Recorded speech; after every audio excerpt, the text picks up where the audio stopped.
dando continuidade, mas nós sabemos que vai chegar esse tempo onde o grande dia do Senhor, o grande dia de juízo, vai se aplicar e toda a maldade vai ser varrida, vai ser tirada.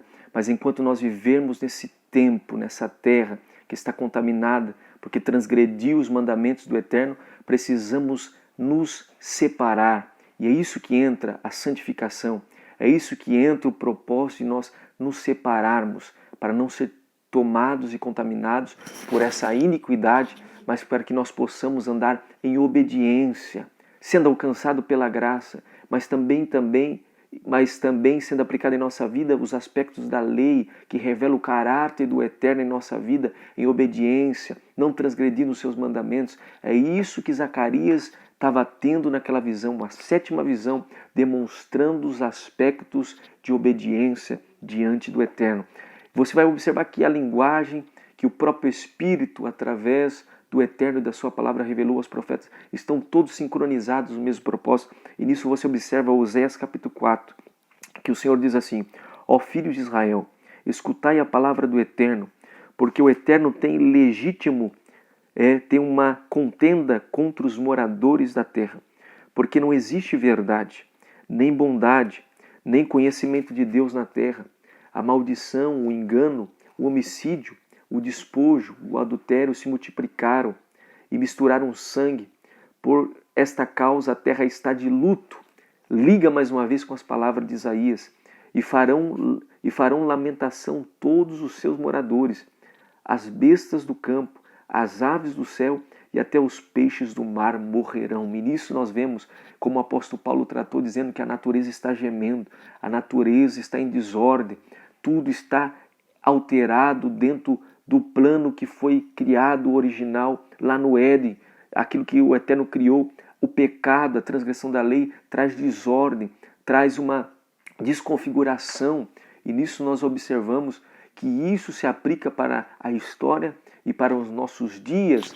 Nós estamos vivendo esse tempo e podemos perceber a desordem porque o povo, os moradores da terra, não têm levado em conta o pacto eterno, a aliança, como o propósito da nova aliança que Cristo, o Messias, Yeshua, veio nos trazer, e que Jeremias profetizou que o propósito da nova aliança é colocar a lei do Eterno em nosso coração, porque o Senhor diz: eis que farei uma nova aliança com a casa de Israel, com a casa de Judá, e essa aliança não será como a aliança do Horebe, que as leis foram escritas em tábuas de pedra, mas eu escreverei os meus mandamentos nos vossos corações. É internalizar a lei de Deus, é aplicar a lei de Deus dentro de nós, para que ela faça morada e para que ela nos guie na santificação e nos levando até o Messias, que é isso que Paulo fala, que a lei, a Torá, os mandamentos são como um tutor, como um guia que nos leva até o Messias, para que nós possamos receber a redenção e perdão dos nossos pecados.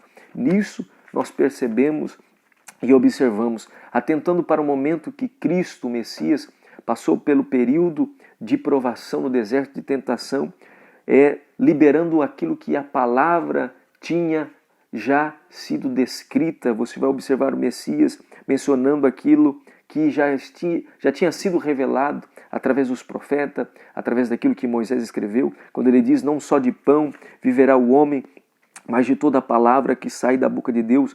Jesus, Yeshua, o Messias, estava reafirmando o que está em Deuteronômio 8, capítulo 3, e quando ele profere também está escrito: não provocarás ao Eterno teu Deus. Você observa aqui em Mateus 4, verso 7, ele estava também reafirmando Deuteronômio, Devarim 6:16. Jesus não veio trazer suas próprias palavras, ele veio trazer as palavras do Pai, as palavras dos profetas, e ele mesmo disse: eu não falo palavras de mim mesmo, mas as palavras do Pai. Ele não veio cancelar aquilo que o Eterno já tinha revelado, mas ele veio dar continuidade na plenitude dos tempos, demonstrando o propósito do Criador. Mas o que eu quero chamar a tua atenção, no momento que ele sai da tentação, você vai perceber que ele começa a anunciar o reino de Deus. E essas palavras foram as mesmas palavras que João Batista e Yohanan, o emissor, proferiu, e as mesmas palavras que Cristo, o Messias, profere. Em Mateus 4,17 diz: desde então começou Yeshua, Jesus, a pregar e a dizer: arrependei-vos, porque o reino do céu está próximo. O reino de Deus está próximo. A palavra que nós precisamos nos dias atuais é arrependimento. É o arrependimento que nos traz a consciência de reconhecermos aquilo que nós estamos transgredindo, os mandamentos e a lei do Senhor, e nós nos reaver e pedimos por misericórdia. Arrependimento, fazer uma diferenciação no caminho que nós estamos trilhando e mudar a direção para o propósito de Deus, mudarmos os nossos caminhos para ser os caminhos do Criador, nos arrepender, reconhecer a nossa iniquidade e, da mesma forma que Zacarias observou aquela iniquidade sendo aprisionada, sendo mantida naquela medida, nós também devemos extirpar a iniquidade da nossa vida, não permitir através das nossas ações, das nossas práticas, que nós venhamos ser dominados pelos nossos desejos e praticar a iniquidade, mas que nós possamos progredir em obediência, em santificação, aguardando o reino de Deus que virá sobre essa terra, como Cristo orientou a estar orando a oração do Pai Nosso que estás no céu, santificado seja o teu nome, venha a nós o teu reino. Nós precisamos clamar a cada dia, pedir que o reino de Deus venha, para que esse reino venha e quando ele vier, ele transformará, ele se materializará sobre essa terra e nós veremos a glória do Eterno.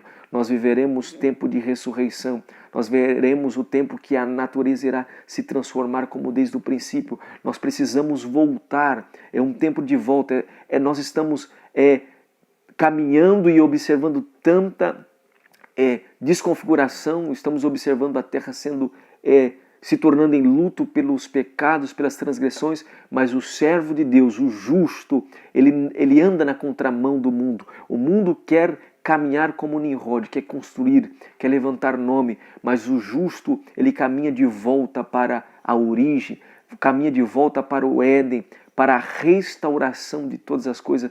E é por isso que Jeremias, em Lamentações, ele diz: converta no Senhor, e nós nos converteremos.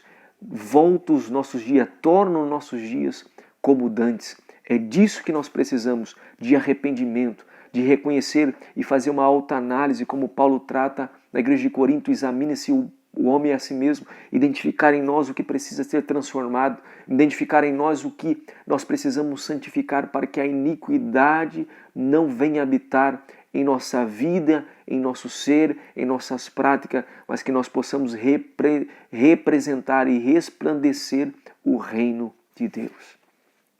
Nisso você percebe que esta visão de Zacarias está linkada com várias partes das Escrituras, com aquilo que Cristo, o Messias, veio revelar, com aquilo que ocorreu na Torre de Babel, como esta medida é removida e levada para a Babilônia, o local da confusão, o local onde procedeu os princípios de iniquidade, de afronta do homem para com Deus.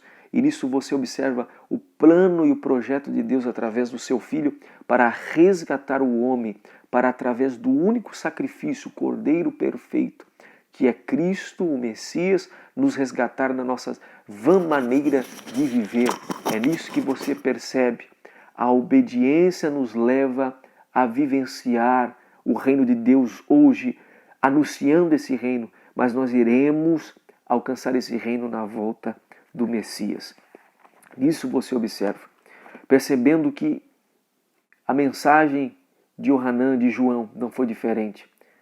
Em 1 João capítulo 3 você vai observar que João engrandece dizendo: vede quão grande é o amor do Pai por nós, que nos chamou e nos tornou filhos. Por isso o mundo não nos conhece, porque a Ele tampouco conhece. O mundo não percebe porque está envolvido na iniquidade, está envolvido na transgressão.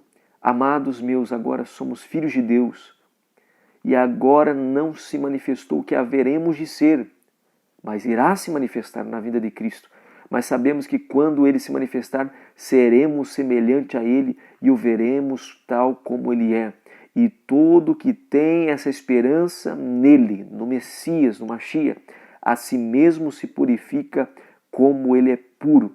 O que pratica o pecado pratica iniquidade, porque todo pecado é iniquidade. João estava demonstrando a iniquidade é a transgressão dos mandamentos de Deus.